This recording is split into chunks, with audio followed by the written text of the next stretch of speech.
napakainit yung panahon.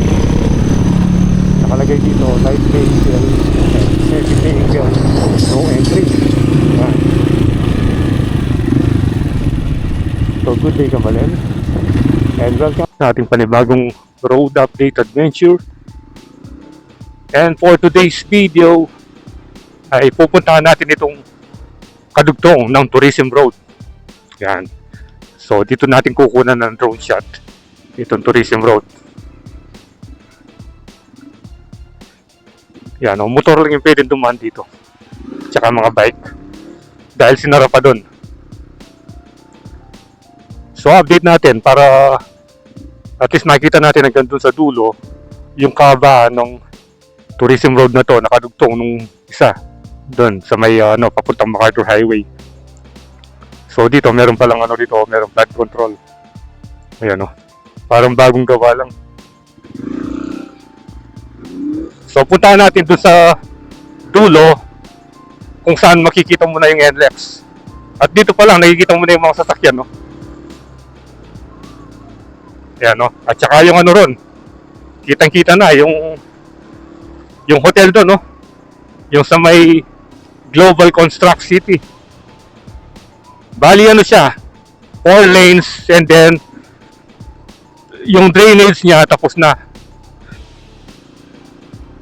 Parang yung sa so sa San Fernando to Mexico Bypass Road.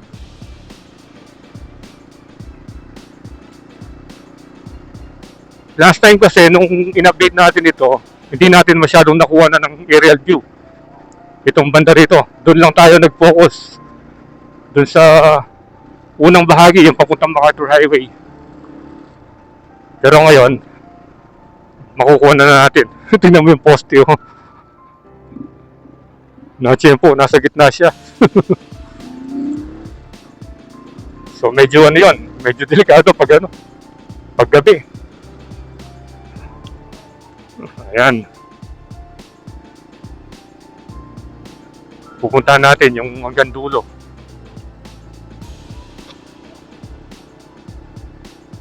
Tingnan nga natin yon. Parang merong sure Basahin lang natin.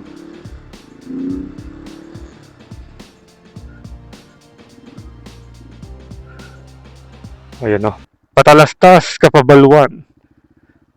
Pabalo mikaya kayo na inggabunin ni mamalit yung gamit may nibatan agricultural papuntang pang-industrial, pang-commercial at aliwa pang gamit at ali agricultural.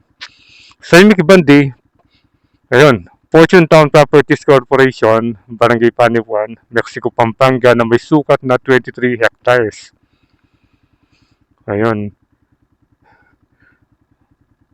Bali, i-convert nila, mamalit yung gamit, may nibatan from agricultural to industrial and commercial. Yan pala yan. So, yan yung nakalagay dito. Uy, may sunog dun, Naku, parang malaki yung sunog. Meron din palang namamasyal dito. At dito mamaya, pwede tayo makapagpalipad dito. Malilim.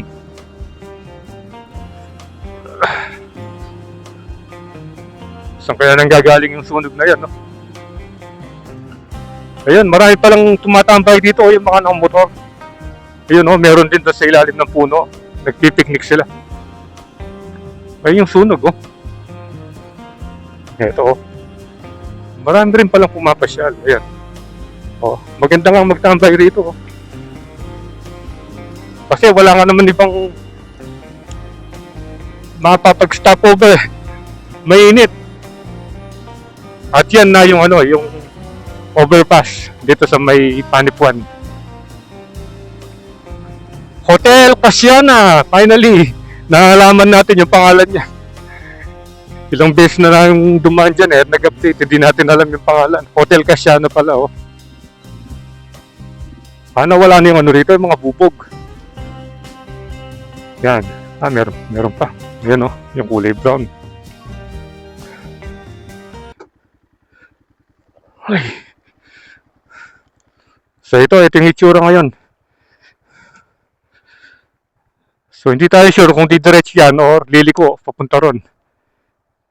Kasi hindi naman pwede siguro dumiretso dahil nandyan yung ano eh, yung pinaka-entrance ng NLEX yan eh. Kung pupunta ka ng north at saka south. Dito, ayun. Pati yung mga drainage tapos na ayan. Malalim pala rito. Kakala ko kanina pwedeng tumambay doon. Dadang ka rin pala dito sa pailalim dito. Ayan na yung NLEX. At ayan na si Pongkan. So ayan. Paliparan muna natin ng drone para makita natin at maipakita ko sa inyo yung aerial view itong bypass road na to, yung tourism road, I mean.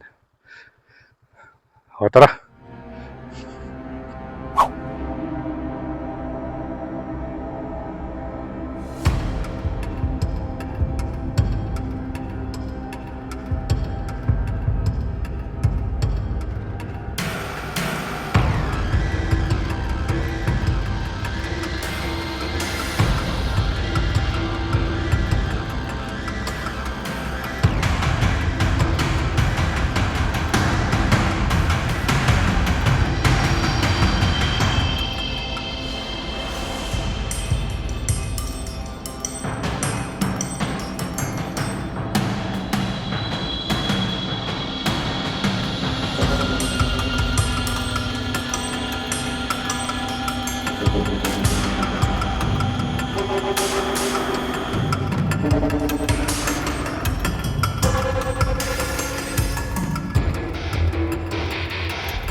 Okay, so nakakita tayong spot dito na malilim sa ilalim ng puno ng mangga, yan, no?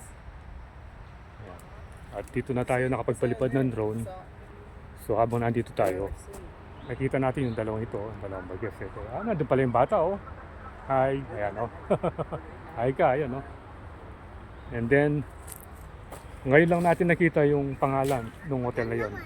Yung Cassia Hotel Cassiana. Ayan, yung mataas na hotel doon sa may Global Construct City.